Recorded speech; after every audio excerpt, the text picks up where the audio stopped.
Assalamualaikum warahmatullahi wabarakatuh dan selamat malam. Kami dari Program Studi Ilmu Administrasi Bisnis Kelompok 6 dari mata kuliah Manajemen Keuangan akan membawakan materi yang berjudul Risiko dan Tingkat Pengembalian. Adapun anggota kelompok kami yang pertama saya sendiri sebagai moderator Fitri Amelia, dan materi pertama yaitu Emi Safitri dan pemateri kedua yaitu Hasmira. Baik, untuk mempersingkat waktu, saya langsung saja persilahkan pemateri pertama untuk membawakan materinya. Terima kasih. Bismillahirrahmanirrahim. Assalamualaikum warahmatullahi wabarakatuh. Di sini saya akan menjelaskan tentang pengertian risk dan retur. Risk atau risiko adalah tingkat ketidakpastian akan terjadinya sesuatu atau tidak terwujudnya sesuatu tujuan pada suatu kurun atau periode waktu tertentu. Sedangkan retur atau tingkat pengembalian merupakan salah satu faktor yang memotivasi investor untuk berinvestasi karena dapat menggambarkan secara nyata perubahan harga. Selanjutnya, hubungan antara risiko dan tingkat pengembalian. Yang pertama, bersifat linear atau searah. Yang kedua, semakin tinggi tingkat pengembalian maka semakin tinggi pula risiko. Yang ketiga, semakin besar aset yang kita tempatkan dalam keputusan investasi, maka semakin besar pula risiko yang timbul dari investasi tersebut. Yang terakhir, kondisi linear hanya mungkin terjadi pada pasar yang bersifat normal. Selanjutnya, jenis-jenis risiko. Yang pertama, menurut sifatnya, risiko dapat dibedakan. Yang pertama, risiko yang tidak disengaja atau risiko murni. Yang kedua, risiko yang disengaja atau risiko spekulatif. Yang ketiga, risiko fundamental. Yang keempat, risiko khusus. Dan yang terakhir, risiko dinamis. Selanjutnya, saya persilahkan pemateri kedua untuk melanjutkan materi. Baiklah, terima kasih atas kesempatan yang telah diberikan oleh moderator.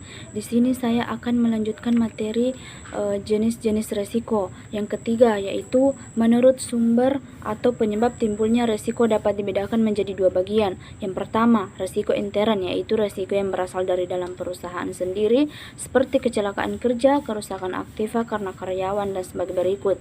Dan bagian kedua yaitu risiko ekstern, yaitu risiko yang berasal dari luar perusahaan seperti penipuan, persaingan, fluktuasi harga, dan perubahan politik. Baiklah, materi yang terakhir yaitu tingkat pengembalian yang diharapkan atas investasi, terbagi atas 7 bagian. Yang pertama, risiko arus kas aktiva dapat dipertimbangkan atas dasar berdiri sendiri oleh setiap aktiva itu sendiri atau dalam konteks portofolio di mana investasi digabungkan dengan aktiva lain dan risikonya dikurangi melalui diversifikasi. Dan yang kedua yaitu kebanyakan investor yang rasional memiliki portofolio aktiva dan mereka lebih memperhatikan risiko portofolionya daripada risiko aktiva individual. Yang ketiga, pengembalian yang diharapkan atas investasi adalah nilai rata-rata dari distribusi probabilitas pengembalian. Yang keempat, semakin besar probabilitas bahwa pengembalian aktual akan jauh di bawah pengembalian yang diharapkan. Semakin besar risiko yang berdiri sendiri yang berkaitan dengan aktiva. Yang kelima, tingkat pengembalian yang diharapkan atas saham umumnya sama dengan pengembalian yang diperlukan. Yang keenam, namun sesuatu dapat terjadi yang menyebabkan tingkat pengembalian yang diperlukan berubah menjadi 3 bagian. Yang pertama, suku bunga bebas risiko dapat berubah karena perubahan inflasi yang diantisipasi. Yang kedua, beta saham dapat berubah. Yang ketiga, penolakan investor terhadap risiko dapat berubah. Nah, yang terakhir yaitu dengan semakin berkembangnya dunia usaha dan investasi, maka didirikanlah oleh pemerintah pasar modal Indonesia. Dalam hal ini khususnya Bursa Efek Jakarta. Itulah tadi pemaparan materi dari kelompok kami. Adapun sebagai penutup di sini, saya menjadikan pertanyaan teman-teman sebagai kesimpulan dari presentasi kami. Pertanyaan pertama yaitu dari saudari Nur Hidayah, bagaimana cara mengelola risiko dalam investasi agar dampaknya bisa diminimalisir? Pertanyaannya dijawab oleh saudari Emi Safitri, yaitu cara mengelola risiko dalam investasi agar dampaknya bisa diminimalisir, yaitu dengan cara melakukan manajemen risiko.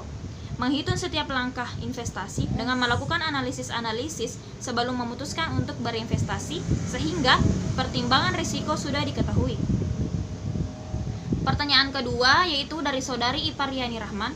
Pertanyaannya, bagaimana cara mempertimbangkan antara tingkat return yang diharapkan dengan tingkat return aktual dalam proses investasi? Pertanyaannya dijawab oleh saya. Pertama, kenapa return tersebut harus dipertimbangkan? Karena jika dilihat dari return yang telah terjadi, jika kompensasinya bernilai maksimal, jadi investasi tersebut berhasil. Nah, di sini juga perlu kita pelajari, jika ingin kembali memulai investasi dengan melihat return yang telah terjadi, kita bisa menilai profit dari return yang diharapkan.